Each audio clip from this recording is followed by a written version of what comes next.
ओम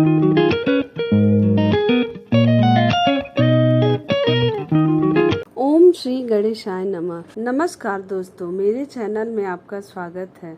आज मैं आप लोगों को ज्येष्ठ माह के शुक्ल पक्ष में पड़ने वाले विनायक चतुर्थी के शुभ मुहूर्त, पूजा विधि, महत्व और पौराणिक कथा के बारे में बताऊंगी।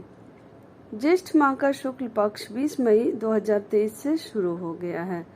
ज्येष्ठ के इस पखवाड़े में सबसे पहला व्रत विनायक चतुर्थी का है। ये व्रत गणपति बप्पा को समर्पित है। हर महीने गणेश जी को प्रसन्न करने के लिए 2 चतुर्थी का व्रत रखा जाता है, पहला कृष्ण पक्ष और दूसरा शुक्ल पक्ष में। ज्येष्ठ माह की विनायक चतुर्थी पर व्रत करने से विनायक चतुर्थी पर भगवान गणेश की पूजा करने से ज्ञान और ऐश्वर्य की प्राप्ति होती है। ज्येष्ठ माह की विनायक चतुर्थी का व्रत 23 मई 2023 को रखा जाएगा। इस दिन गणपति जी के सिद्धि विनायक रूप की पूजा का विधा है।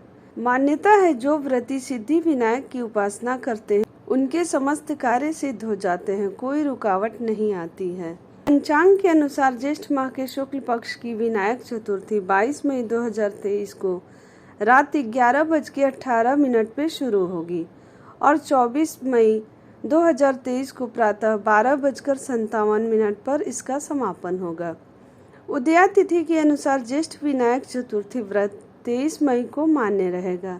गणपति की पूजा का समय सुबह 10:56 से लेकर दोपहर 1:40 तक है। इस साल विनायक चतुर्थी पर बेहद शुभ संयोग बन रहा है, क्योंकि इसी दिन ज्येष्ठ माह का तीसरा बड़ा मंगलवार व्रत भी रखा जाएगा। ऐसे में गौरी पुत्र गणेश और बजरंगबली के आशीर्वाद से साधक के सारे कष्ट दूर हो जाएंगे।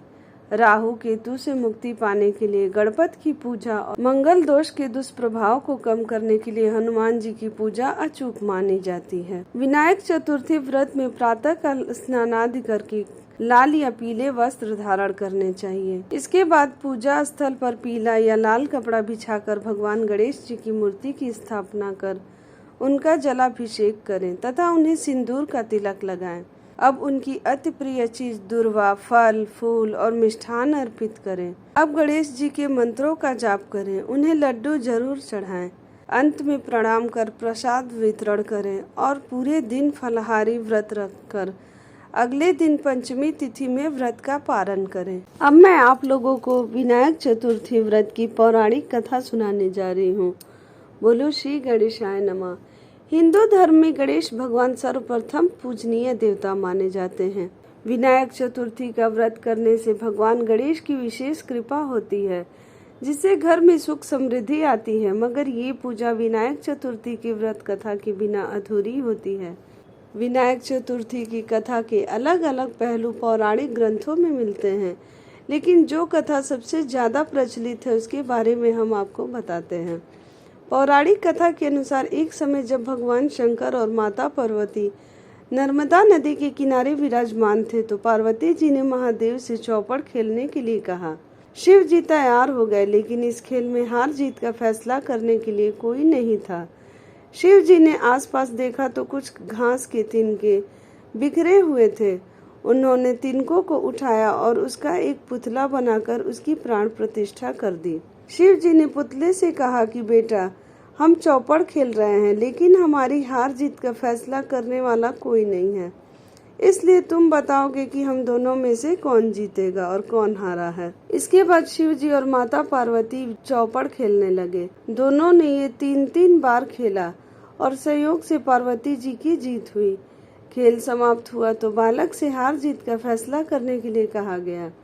बालक ने कहा कि चौपड़ के खेल में भगवान शिव जी जीते हैं। बालक की ये बातें सुनकर माता पार्वती क्रोधित हो गईं और उन्होंने बालक को अपाहिज होने का श्राप दे दिया। बालक को ये सुनकर दुख हुआ और उसने माता से क्षमा मांगी और कहा कि ये उससे अज्ञानतावश हुआ है। माता ने कहा कि वो श्राप वापस नहीं ले सकती, लेकिन पश्चाताप से ये ठीक हो सकता है। माता ने कहा कि तुम ऐसा करना, यहाँ गणेश पूजन के लिए नाग कन्याएं आने वाली हैं, तो उनके कहने के अनुसार तुम गणेश व्रत करो। ऐसा करने से तुम मुझे प्राप्त कर लोगे। ऐसा कहकर माता पार्वती कैलाश चली गईं। वहां नाग कन्याएं आईं तो बालक ने उनसे श्री गणेश व्रत की विधि पूछी। उसके बाद बालक ने 21 दिनों तक गणेश जी का व्रत किया और बालक की श्रद्धा से भगवान गणेश प्रसन्न हो गए।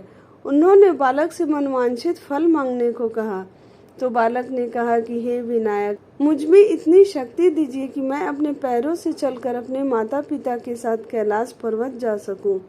भगवान गणेश ने बालक को वरदान दिया और अंतर ध्यान हो गए।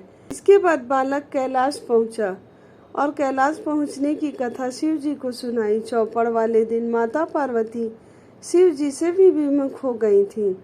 देवी के रुष्ट होने पर शिव जी ने भी बालक के बताए 21 दिनों का श्री गणेश व्रत किया और इस व्रत के प्रभाव से माता पार्वती के मन में भगवान शिव के लिए नाराजगी दूर हो गई।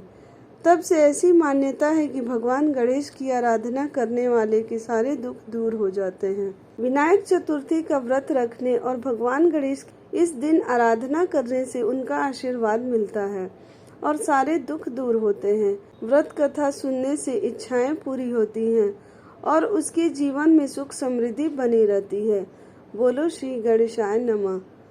अगर आपको मेरी यह कथा अच्छी लगी हो तो मेरे चैनल को लाइक करें, सब्सक्राइब करें, शेयर करें और कमेंट में श्री गणेशाय नमः जरूर लिखें।